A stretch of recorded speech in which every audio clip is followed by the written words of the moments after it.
ನಮ್ಮ ಹೆಸರು ಮಾರೇಗೌಡರು ಅಂತ ಹೇಳಿ. ಸುಮಾರು ನನಗೆ 69 ವರ್ಷ. ನಾವು ಸುಮಾರು ಒಂದು 12 ವರ್ಷದ ಹುಡುಗನಿಂದಲೂ ನಾವು ಈ ತಾಯಿ ಸೇವೆ ಮಾಡ್ಕೊಂಬರ್ತಾ ಇದ್ವಿ. ಈ ತಾಯಿ ವಿಶೇಷತೆ ಏನು ಅಂತ ಅಂದರೆ, ಇದು ಸುಮಾರು ಪುರಾತನ ಕಾಲದ ದೇವಸ್ಥಾನ. ಸುಮಾರು 300 ವರ್ಷಗಳ ಇತಿಹಾಸದ್ದು ಇದು. ಯಾರು ಇದನ್ನು ಈ ದೇವಸ್ಥಾನ ಯಾವಾಗ ಆಯಿತು, ಯಾವಾಗ ಇದಾಯಿತು ಅನ್ನೋದು ಯಾರಿಗೂ ಊಹೆ ಇಲ್ಲ. ಸುಮ್ಮನೆ ಊಹೆ ಮೇಲೆ ಹೇಳೋದಷ್ಟೇ. ಈ ತಾಯಿ ದೇವಸ್ಥಾನ ಅಂತ ಅಂದರೆ, ಇದು ಮೊದಲು ಇಲ್ಲಿ ಪೂರ್ತಿ ಎಲ್ಲ ಅರಣ್ಯ, ದಟ್ಟವಾದ ಕಾಡು. ಆ ಕಾಡಿನೊಳಗೆ ಇಲ್ಲೊಂದು ಕಾಲಾದಿ ಇದ್ದು, ಆ ಕಾಲಾದಿ ಒಳಗೆ ಜನಗಳು ಇಲ್ಲಿ ನಡ್ಕೊಂಡು ಬರ್ತಾಯಿದ್ರು.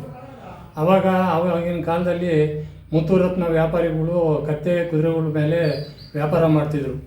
ಅವಾಗ ಯಾವುದು ಬಸ್ ಸಂಚಾರ ಇದು ಯಾವುದು ಇರಲಿಲ್ಲ.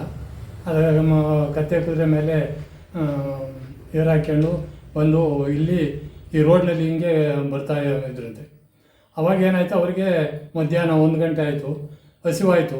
ಆ ಹಸಿವಾದಾಗ ಏನು ಮಾಡಿದ್ರು, ಇವರು ಇಲ್ಲಿ ಒಂದು ಮರಳು ಇದು ನೆರಳಿತ್ತಿಲ್ಲಿ ಒಂದು ಬೇವಿನ ಮರ ಅಂತೇಳಿ ಬೇವಿನ ಮರ ಇತ್ತು. ಆ ಬೇವಿನ ಮರದಲ್ಲಿ ಏನು ಮಾಡಿದ್ರು, ಇವರು ಈ ಮುತ್ತಿನ ಏರುಗಳನ್ನೆಲ್ಲ ಅಲ್ಲಿ ಇಳಿಸಿ ಆವಾಗ ಏನು ಮಾಡಿದ್ರು, ಇದೀಗ ಅವರು ಊಟ ಮಾಡೋಕ್ಕೆ ಅಡುಗೆ ಮಾಡೋಕ್ಕೆ ಅಂತೇಳಿ ಈ ಕೆಳಗಡೆ ಇರೋವಂಥ ದೇವತೆ ಸೇರಿ 2 ಇದನ್ನು ಅದೇ ಥರ ಗುಂಡುಗಳನ್ನ ಇಟ್ಬಿಟ್ಟು ಒಂದು ಪಾತ್ರೆ ಒಳಗೆ ಅಕ್ಕಿ ಹಾಕಿ ಅನ್ನ ಮಾಡಿದಾಗ ಅದೇನು ಮಾಡ್ತು, ಎಲ್ಲ ಪೂರ್ತಿ ರಕ್ತದನ್ನ ಆಗೋಯ್ತು. ಆ ಮುತ್ತಿನ ಏರುಗಳೆಲ್ಲ ಅಲ್ಲೇ ಸೊಕ್ಕಿ ಹಂಗೆ ಬಿದ್ದೋದು. ಅವಾಗ ಏನು ಈ ಥರ ಆಯ್ತಲ್ಲ ಅಂತ ಅಂದ್ಬಿಟ್ಟು ಇಲ್ಲಿ ಮೇಲ್ಗಡೆ ಕೊರವಂಜಿಗಳು ಅಂತ ಹೇಳಿ ಈಗಲೂ ಸಹ ಅದು ಬಿದ್ದೋಗಿರೋ ಹಳೆ ಮನೆ ಇದು ಎಲ್ಲ ಐತೆ. ಕೊರವಂಜಿಗಳಲ್ಲಿ ವಾಸ ಇದ್ದರಂತೆ. ಆವಾಗ ಅಲ್ಲಿ ಹೋಗಿ ತಿಳಿದಾಗ ಈ ಥರ ಒಂದು ಹೆಣ್ಣು ದೇವತೆ ಅಲ್ಲಿ ಪ್ರತ್ಯಕ್ಷ ಆಗಿದೆ. ಅದನ್ನು ನೀವು ಏನು ಗೊತ್ತಿಲ್ಲದಲ್ಲೇ ನೀವು ಅದನ್ನು ಮಾಡಿದ್ದೀರಾ. ಅದಕ್ಕೆ ನೀವು ಒಂದು ಚಿಕ್ಕದಾಗಿ ಒಂದು ಮಂಟಪ ಕಟ್ಟಿ ಅದಕ್ಕೆ ಶಾಂತಕಾರ ಮಾಡಿ ನೀವು ಹೋದರೆ ನಿಮಗೆ ಎಲ್ಲ ಒಳ್ಳೆಯದಾಗ್ತದೆ. ನಿಮ್ಮ ಮುತ್ತು ರತ್ನಗಳು ಕುದುರೆಗಳೆಲ್ಲ ಇದಾಗ್ತವೆ ಅಂತೇಳಿ ಅಲ್ಲಿ ಹೇಳ್ತಾರೆ. ಅವಾಗ ಅದೇ ರೀತಿ ಬಂದು ಅವರು ಎಲ್ಲ ಇದನ್ನು ಚಿಕ್ಕದಾಗಿ ಮಂಟಪ ಕಟ್ಟಿ ಅಲ್ಲಿ ಸ್ವಲ್ಪ ನೈವೇದ್ಯಕ್ಕೆ ಇದನ್ನೆಲ್ಲ ಮಾಡಿ ತೀರ್ಥನ ತಮ್ಮಂದ ಕತೆ ಕುದುರೆಗಳ ಮೇಲೆ ಎಲ್ಲ ಎಸ್ದಾಗ ಅವೆಲ್ಲ ಸೊಕ್ಕಿ ಇದಾಗಿದ್ದವೆಲ್ಲ ಯಥಾಸ್ಥಿತಿ ನಿಂತ್ಕೊಂಡು ಹಾಗೇನು ಮಾಡಿದ್ರು ಅವರು ಇಲ್ಲಿಂದ ಹೊರಟರು. ಮುಂದೆ ಹೊರಟಾಗ ಇಲ್ಲಿ ಒಂದು ಹಳ್ಳಿ ಮಹದೇವಪುರ ಅಂತ ಹೇಳಿ ಒಂದು ಹಳ್ಳಿ ಇತ್ತು.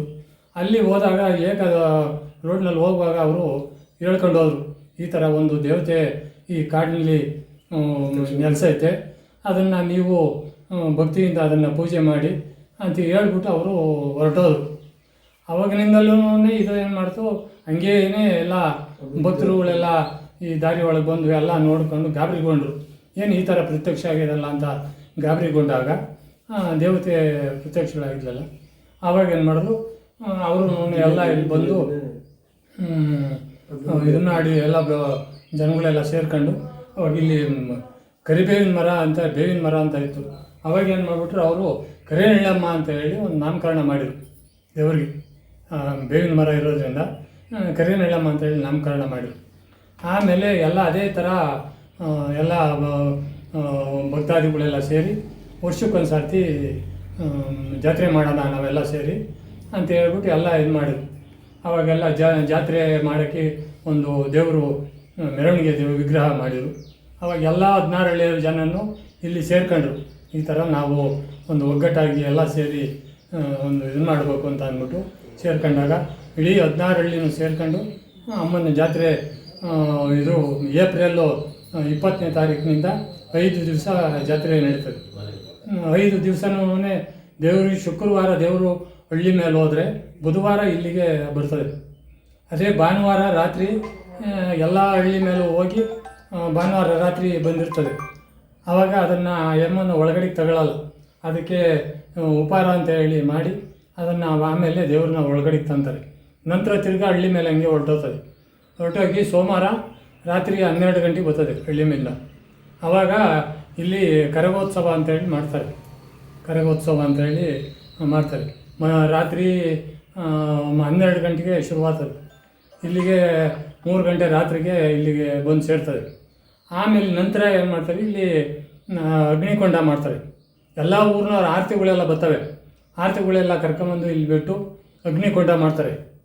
ಅಗ್ನಿಕೊಂಡ ಮಾಡಿ ಹರ್ಸ್ಕೊಂಡಿರುವಂಥ ಭಕ್ತಾದಿಗಳು ಆರತಿ ಎಲ್ಲ ಮುಗಿದ ನಂತರ ಅಗ್ನಿಕೊಂಡನ ಪ್ರವೇಶ ಮಾಡ್ತಾರೆ. ಅವರು ಕಷ್ಟ ಸುಖ ಕಾರ್ಪಣ್ಯ ಏನನ್ನ ಕಾಯಿಲೆ ಕಸಾಬಿದ್ದವರು ಹರಕೆ ಹೊತ್ತಿರ್ತಾರೆ. ಆವಾಗ ಅವರು ಇದನ್ನು ಕೊಂಡನ ತುಳಿತಾರೆ. ತುಳಿದು ಆಮೇಲೆ ಅವರು ಇಷ್ಟಾನುಸಾರ ಅವರ ಮನೆ ಒಳಗೆ ಏನು ಪ್ರಸಾದ ಆಯಿತೋ ಬಂದು ನೆಂಟರುಗಳಿಗೆಲ್ಲ ಪ್ರಸಾದನ ಎಲ್ಲ ಮಾಡಿ ನೆಂಟರುಗಳಿಗೆಲ್ಲ ಕೊಡ್ತಾರೆ. ಇದೇ ಈ ಥರ ತಾಯಿ ಮಹಿಮೆ.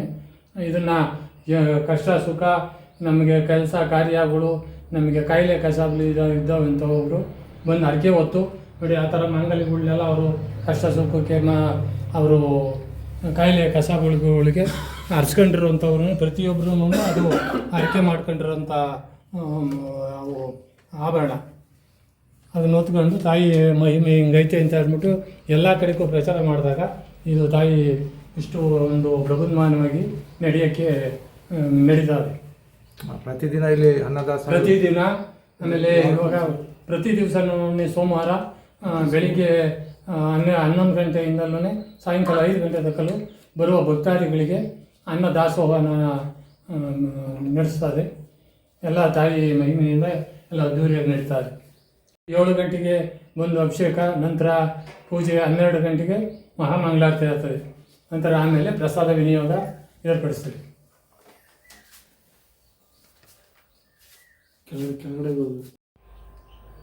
ಸರ್, ನನ್ನ ಹೆಸರು ರಾಮಯ್ಯ ಅಂತ ಹೇಳಿ.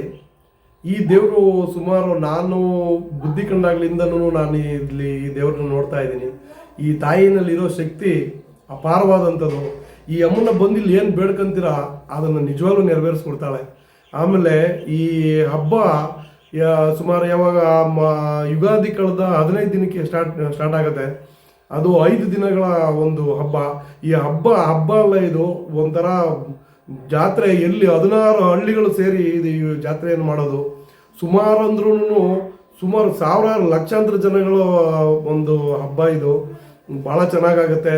ಆಮೇಲೆ ಆಯುಧ ಪೂಜೆನಲ್ಲಿ ಒಂದು ವಿಶೇಷತೆ ಇದೆ. ಇಲ್ಲಿ 9 ದಿನ ಅಂದರೆ ನವರಾತ್ರಿಯಲ್ಲಿ ಏನು ಆಯುಧ ಪೂಜೆ ನವರಾತ್ರಿನಲ್ಲಿ ಈ ತಾಯಿಗೆ ಒಂದು ದಿನಕ್ಕೂ, ನವರಾತ್ರಿ ಅಂದರೆ 9 ದಿನಕ್ಕೂ 9 ಥರದ ತರಕಾರಿಗಳಲ್ಲಿ, ಬರೀ ತರಕಾರಿಗಳಲ್ಲಿ ಅಮ್ಮನಿಗೆ ಅಲಂಕಾರ ಮಾಡಿ ಆ ಅಮ್ಮನ ಹಬ್ಬವನ್ನು ಮಾಡೋದು.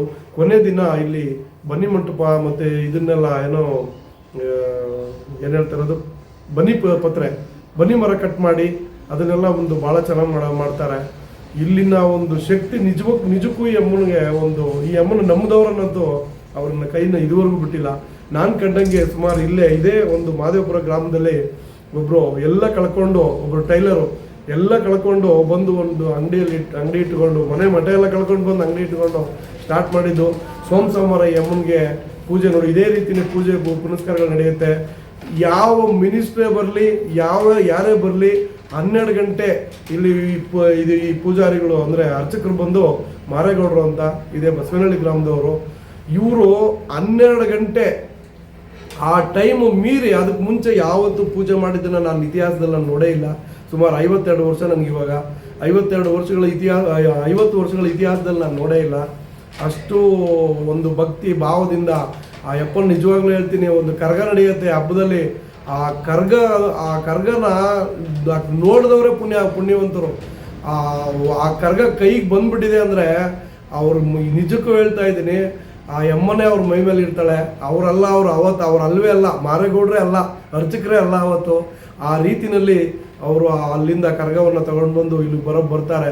ಅವರು ಕನಿಷ್ಠ ಅಂದರು 15 ದಿನ ಬೇಕು. ಆ ಒಂದೇ ಒಂದು ದಿನ ರಾತ್ರಿ ಅವ್ರು ಮಾಡೋ ಒಂದೇ ಒಂದು ಕೆಲಸಕ್ಕೆ 15 ದಿನ ಸುಧಾರಿಸ್ಕೊಳ್ತಾರೆ. ಹಾಗಾಗಿ ಬನ್ನಿ, ನೀವು ಸಹ ಬನ್ನಿ, ಎಲ್ಲರೂ ಬಂದು ಇಲ್ಲಿ ಈ ತಾಯಿಗೆ ಮೊರೆ ಹೋಗಿ. ಇವಳು ನಿಜವಾಗ್ಲೂ ನಂಬಿದವ್ರಿಗೆ ಭಾಳ ಒಳ್ಳೆಯದನ್ನು ಮಾಡ್ತಾಳೆ.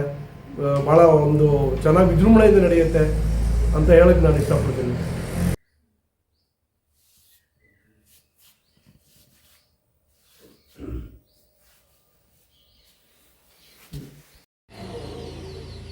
ಸರ್ ನನ್ನ ಹೆಸರು ಹರ್ಷ ಅಂತೇಳಿ. ಇದು ಕರೇನಹಳ್ಳಿ, ನಮ್ಮದು ಮಾದೇಪುರ. ಇಲ್ಲಿಂದ 1.5 ಕಿಲೋಮೀಟ್ರ್ ಇದೆ ಊರು. ನಾವು ಪ್ರತಿ ಸೋಮವಾರ ಇಲ್ಲಿಗೆ ಬರ್ತೀನಿ ದೇವಸ್ಥಾನಕ್ಕೆ. ಮನಸ್ಸಿಗೆ ಏನಾದರೂ ಬೇಜಾರಾಗಿದ್ದರೆ, ಸಂತೋಷ ಆದರೆ ಪ್ರತಿಯೊಂದಕ್ಕೂ ಇಲ್ಲಿಗೆ ಬರ್ತೀನಿ. ಮತ್ತು ವರ್ಷಕ್ಕೊಂದ್ಸರಿ ಇಲ್ಲಿ ಜಾತ್ರೆ ನಡೀತದೆ.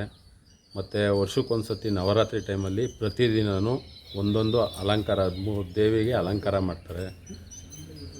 ಅಲಂಕಾರ ಮಾಡಿ 12 ಗಂಟೆಗೆ ಪೂಜೆ ಸ್ಟಾರ್ಟ್ ಮಾಡಿ ಸಾಯಂಕಾಲ 6 ಗಂಟೆವರೆಗೂ ಪೂಜೆ ಮಾಡ್ತಾರೆ. ಮತ್ತು ನವರಾತ್ರಿ ಕೊನೆ ದಿನ ಎಲ್ಲರೂ ಊರವರೆಲ್ಲರೂ ಸೇರಿ ಸೇರಿಸ್ಕೊಂಡು ಊಟ ಹಾಕ್ತಾರೆ. ತುಂಬ ಅದ್ಭುತವಾಗಿ ನಡೆಯುತ್ತೆ ಇಲ್ಲಿ. ಮತ್ತು ವರ್ಷಕ್ಕೊಂದ್ಸರಿ ಜಾತ್ರೆ ನಡಿಬೇಕಾದ್ರೆ ಮಾದೇಪುರದಿಂದ ಕರ್ಗ ಹೊಲ್ಟಿ ಅಲ್ಲಿಂದ ಇಲ್ಲಿಗೆ ಬಂದು ಇಲ್ಲಿ ದೇವರ ಸೇರ್ಕೊಳ್ಳುತ್ತೀವಿ. ನಾವು ನಮಗೆ ಬುದ್ಧಿ ಬಂದಾಗಿಂದನೂ ಕರ್ಗದಿಂದ ಬಂದು ಅದನ್ನ ನೋಡೋಕ್ಕೆ ಒಂದು ಖುಷಿ ಇರುತ್ತೆ. ತುಂಬ ಜನಗಳು ಸೇರ್ತಾರೆ ಇಲ್ಲಿ. ಮತ್ತು ದೊಡ್ಡದಾಗಿ ಪರ್ಸೆನೂ ನಡೆಯುತ್ತೆ. ಕನಿಷ್ಠ ಅಂದರೂ ಆ ಪರ್ಸೆ ದಿನ ಒಂದು 2 ಲಕ್ಷ ಜನ ಸೇರ್ತಾರೆ ಇಲ್ಲಿ.